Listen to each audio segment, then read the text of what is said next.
சரியை, கிரியை, யோகம், ஞானம் என்பதில் ஞானப்பாதையாக இந்த சன்மார்க்கமே சொல்லப்பட்டு இருக்கின்றது. இந்த ஞானப்பாதையாகிய சன்மார்க்கத்தில் சமய சன்மார்க்கம், மத சன்மார்க்கம், வேத சன்மார்க்கம், ஷடாந்த சன்மார்க்கம், சமரச சன்மார்க்கம், சமரச சுத்த சன்மார்க்கம் என பல உள்ளது.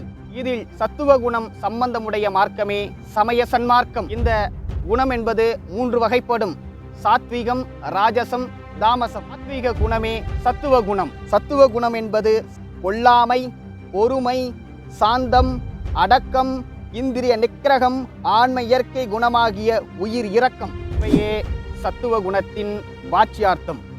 இந்த வாச்சியார்த்தத்தை பெற்று சொரூப அனுபவமாகிய சாதனமே சமய சன்மார்க்கம் என்றும், இந்த சமய சன்மார்க்கத்தின் வகை 6, தொகை 36, பிரிவு 6 கோடி என்பார் பெருமானார்.